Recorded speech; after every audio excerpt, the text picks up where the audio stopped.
बहुसंख्यक जो होते हैं सबसे बुरी मार उन्हीं को पड़ती है। अब देखिए, आरक्षण की बात कोई करता है, कोई कहता है आरक्षण को खत्म कर दो। ओबीसी के बारे में कितने लोग सोचते हैं?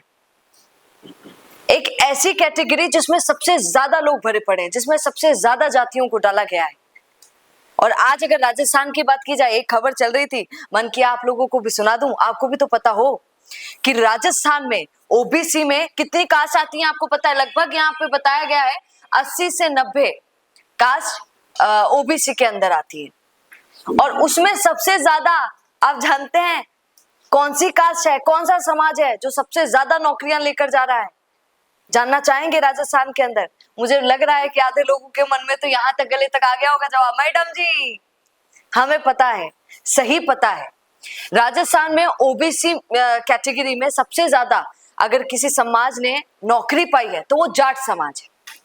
जाट समाज, यहाँ पर बताया जा रहा था कि मैं अभी पढ़ रही थी, इसमें बताया जा रहा था कि 29 से 30% नौकरियां पाने वाला जाट समाज है। 29 से 30, आप सोचिए, इतने तो यही लेकर जाते हैं और काबिलियत से लेकर जाते हैं। मुझे बहुत याद आता है, कुछ नेता बोलते रहते हैं कि अंडी भी जाट, पटवारी भी जाट, इंजीनियर भी जाट, और डॉक्टर भी जाट, और टीचर भी जाट, आईएएस आईपीएस भी जाट, हर तरफ जाट ही जाट।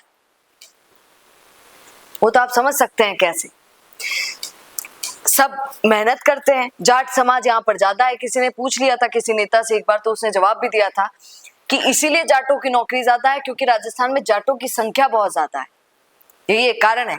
अब दूसरी बात सुनिएगा, मैं चौंक गई, ये तो खबर मैंने सुनी। अब दूसरी खबर आप सुनिएगा, जो जब मैं सर्च कर रही थी तब मेरे सामने आ गई।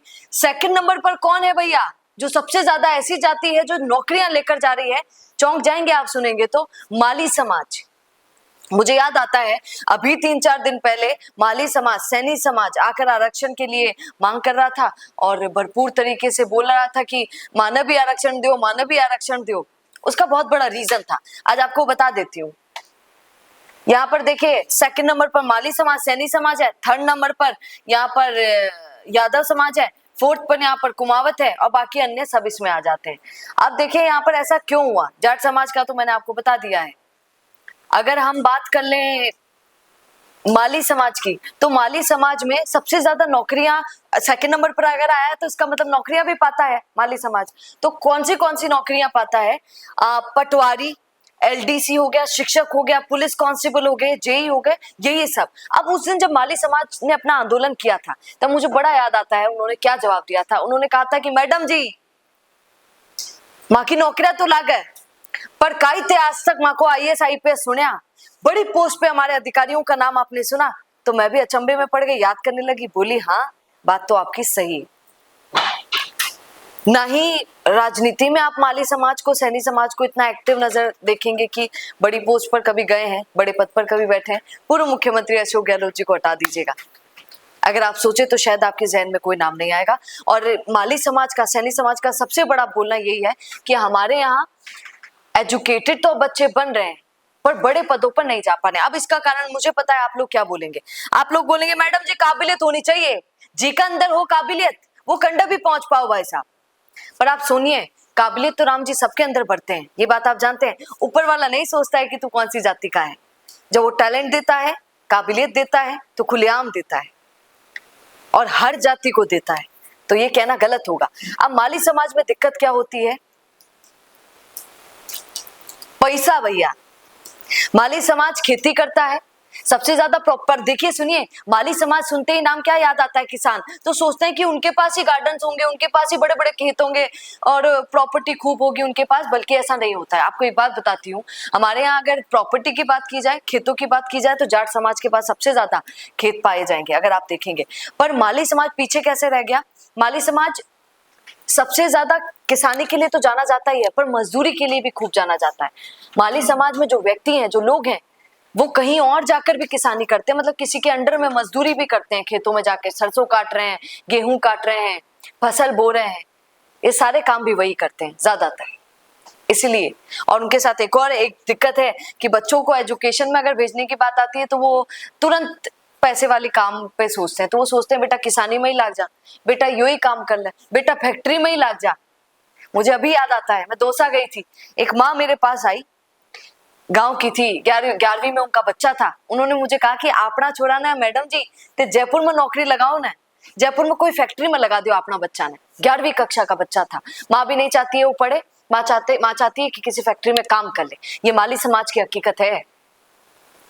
उनके साथ क्या दिक्कत होती है, इतना पैसा नहीं होता है, वो दिल्ली जाकर जयपुर की कोचिंग्स में अपने बच्चों को कोचिंग नहीं दिला पाते हैं। ये उनके साथ एक सबसे बड़ी दिक्कत है। बाहर नहीं जा पाते हैं तो ये दिक्कत हो जाती है। माता पिता भी स्थानीय काम करने के लिए कहते हैं, वो भी कहते हैं कोई बात नहीं बेटा, तू बड़ा बड़ा कलेक्टर मत बन, ये बड़ो कलेक्टर बन लो तो वहां से दूर चल जाओ लो, तो तू यहाँ कर कोई छोटा काम कर, टीचर वीचर बन जा, कुछ और बन जा सरकारी, तो यही हमारे पास रहे। ये भी एक सोच है। माली समाज में लड़कियां एजुकेटेड नहीं होती हैं आज भी। 40% महिलाएं लड़कियां एजुकेटेड निकलेगी, बाकी 60% आज भी एजुकेटेड नहीं होती। कम उम्र में ब्याह हो जाता है माली समाज में, ये भी आप जानते हैं। ये भी कई दिक्कतों का, और शादी हो जाए फिर उसके बाद काम धंधा लागो भैया, वरना बीवी क्यों ले आया, ये भी एक बड़ा सवाल हो जाता है। खैर, मैंने आपको माली समाज की हकीकत यहाँ पर बताई है, क्यों उनके साथ ऐसा होता है कि बड़े पद पर वो नहीं बैठ पाते हैं। बहुत सारी चीजों की कमी, और सबसे ज्यादा एजुकेशन की। बाहर जाकर कैसे खर्चा पानी चलाएंगे, वो दूर जाने नहीं दिया जाता है, पैसा बहुत लगता है। ये सब जमीन अगर सबसे ज्यादा कोई बेचता है, शायद रिकॉर्ड्स के अकॉर्डिंग, मुझे नहीं पता है, जितना मैंने सुना है वो आपको बता देती हूँ। ये नहीं कहूंगी कि रिकॉर्ड्स ऐसे हैं, पर आप सुनेंगे माली समाज जमीन बेचकर, उसको लास्ट हार कर जमीन बेचनी ही पड़ती है, जमीन बेचकर खूब काम करते हैं। ब्याह करना हो तो भी उनके जहन में दिमाग में यही आता है क्यों ना जमीन बेच दे, ऐसी स्थिति है। इसीलिए उस दिन आरक्षण की मांग वो लोग कर रहे थे। यहाँ पर मुझे एक चीज मैंने देखी थी, आपको बता देती हूँ। यहाँ पर मैंने देखा कि कितने माली समाज के लोग हैं जो आज से बड़ी पोस्ट पर बैठे होंगे, बड़े पद पर बैठे हैं। तो कुछ नाम पता चले। ओम प्रकाश सैनी 1983 के बैच के हैं, उस समय ये IAS बने थे, पूर्व जिला कलेक्टर। सुखबीर सैनी IAS रह चुके हैं, हाल में प्रमोशन पर मानवाधिकार संयुक्त सचिव बने। कुछ RAS में भी प्रमोशन उनको मिला है, ऐसे भी लोग हैं। तो कुल मिलाकर अगर देखा जाए तो बहुत कम IAS IPS RAS माली समाज के अंदर, सैनी समाज के अंदर मिलते हैं। उसका बड़ा कारण मैंने आपको बता दिया है। क्या आप इस पर कहेंगे? कमेंट जरूर कीजिएगा। बने रहिए द फैक्ट इंडिया के साथ। नमस्कार। बिजनेस अच्छा हो सकता है, लेकिन अगर नाम नहीं दिखा तो पहचान कैसे बनेगी? अब टेंशन छोड़िए, द फैक्ट इंडिया आपके बिजनेस को देगा वो पहचान जो पूरे राजस्थान में हर किसी तक पहुंचे। न्यूज चैनल पर विज्ञापन, पॉडकास्ट और प्रमोशन के जरिए आप सीधे 5 लाख सब्सक्राइबर और 10 करोड़ से ज्यादा व्यूज तक अपनी पहुंच बना सकते हैं। तो देर किस बात की, आज ही द फैक्ट इंडिया से जुड़िए और अपने बिजनेस को बनाइए हर घर का नाम।